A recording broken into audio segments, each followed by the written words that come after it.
అయితే పోలీసుల తీరుపై బాల్క సుమన్ లాయర్ అభ్యంతరం వ్యక్తం చేస్తున్నారు. అరెస్ట్ చేసేందుకే వచ్చినట్టుగా తెలుస్తోంది అంటున్నారు బాల్క సుమన్ తరపు లాయర్. రిమాండ్ చేయాలన్న ఉద్దేశంతోనే ఎఫ్ఐఆర్ లో సెక్షన్లు జోడించారు అంటున్నారు ఆయన. 10 ఏళ్ల జైలు శిక్ష పడేలా ఎఫ్ఐఆర్ లో సెక్షన్లు ఉన్నాయంటున్నారు సుమన్ తరపు న్యాయవాది. ఫిర్యాదు ఆధారంగా సెక్షన్లు పెట్టలేదు అంటున్నారు సుమన్ న్యాయవాది. పోలీసుల చర్యలను కోర్టు దృష్టికి తీసుకెళ్తామంటున్నారు ఆయన.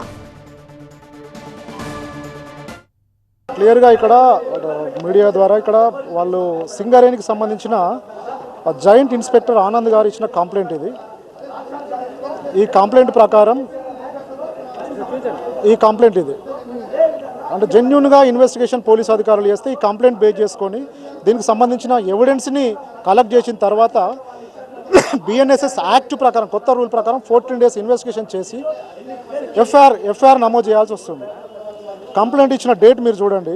Complaint 26/5 complaint date 26/5. కంప్లైంట్ ప్రకారం సేమ్ సెక్షన్స్ 326, 55, 61, 65 ఎక్కడ కూడా ఈ కంప్లైంట్ బేస్ చేసుకొని ఎఫ్ఐఆర్ చేసినట్టు మనకు కనబడతలేదు. ఎఫ్ఐఆర్లో పెట్టిన సెక్షన్స్ ఇవి. ఎఫ్ఐఆర్ ప్రకారం కూడా ఏదైతే కంప్లైంట్లో ఉన్న ఇంగ్రీడియంట్స్కి ఎఫ్ఐఆర్లో ఉన్న సెక్షన్స్కి 14 days ఇన్వెస్టిగేషన్ పీరియడ్కి సంబంధం లేకుండా ఎఫ్ఐఆర్ కంప్లైంట్ ఇచ్చిన సేమ్ డే 26 రోజు కంప్లైంట్ ఇస్తే 26 రోజు ఎఫ్ఐఆర్ చేయడం జరిగింది.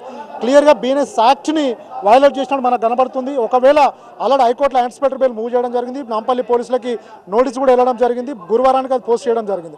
అంటే హైకోర్టులో పెండింగ్ ఉన్న కేసులో ఈరోజు సుమన్ గారిని అరెస్ట్ చేయడానికి వచ్చినామని పోలీసు అధికారులు కలిసి చెప్పడం జరిగింది.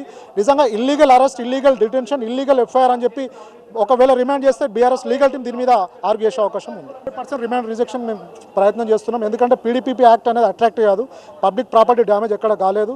అదేవిధంగా తను మాట్లాడిన మాటలకి అలిగేషన్ తప్ప ఎక్కడ కూడా అఫెన్స్ జరగలేదు. దాని మీద 100% బీఆర్ఎస్ లీగల్ టీం కోర్టులో దీన్ని డిఫెండ్ చేసే అవకాశం ఉంది.